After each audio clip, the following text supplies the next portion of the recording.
Vaata, kui äge teil enam ei olegi nagu seda palgi otsa üldse näha, nagu meil vanamajal on, et siin nagu polekski palk traditsioonilises mõttes.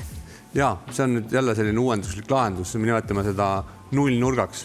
Et kui klassikaliselt on palkmajal selline ristseotis nurkades, siis täna me oleme selle ära kaotanud, saab selle siseviimistluse poole pealt jällegi palju ühtlasemalt ja minimalistlikumalt lahendada.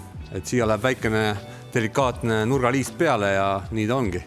Ja tegelikult sa näitasid meile kontoris kunagi, kui keeruline tegelikult see kokkupuutepunkt on, et võiks ju arvata, et sa paned nagu ühe palgi, teise palgi niimoodi kokku ja siis, et kui tuul puhub, et siis puhub siit vahelt natuke sisse, aga pannakse tihend vahele. Aga te olete selle niimoodi ära nagu nii-öelda sidunud, et sealt ei saa mitte ükski tuul vahelt läbi tulla. See oli väga-väga äge profiil teil.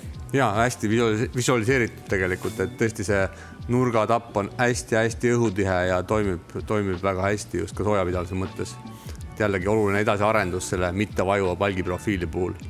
Ja lisaks ka väljaspool, kui me täna planeerime palkhoonet näiteks ka linnakeskkonda, siis selline ristseotis, nagu klassikaliselt palkmaal on, seda ei ole lubatud üldse eksponeerida. Ja nüüd sellise nullnurgaga lahendusega me saame teha nagu puitvoodriga maja, aga tegelikult on täis palgist ja täis puitmaja. Nii et väga hea uuendus ja annab lisavõimalusi arhitektuurses plaanis.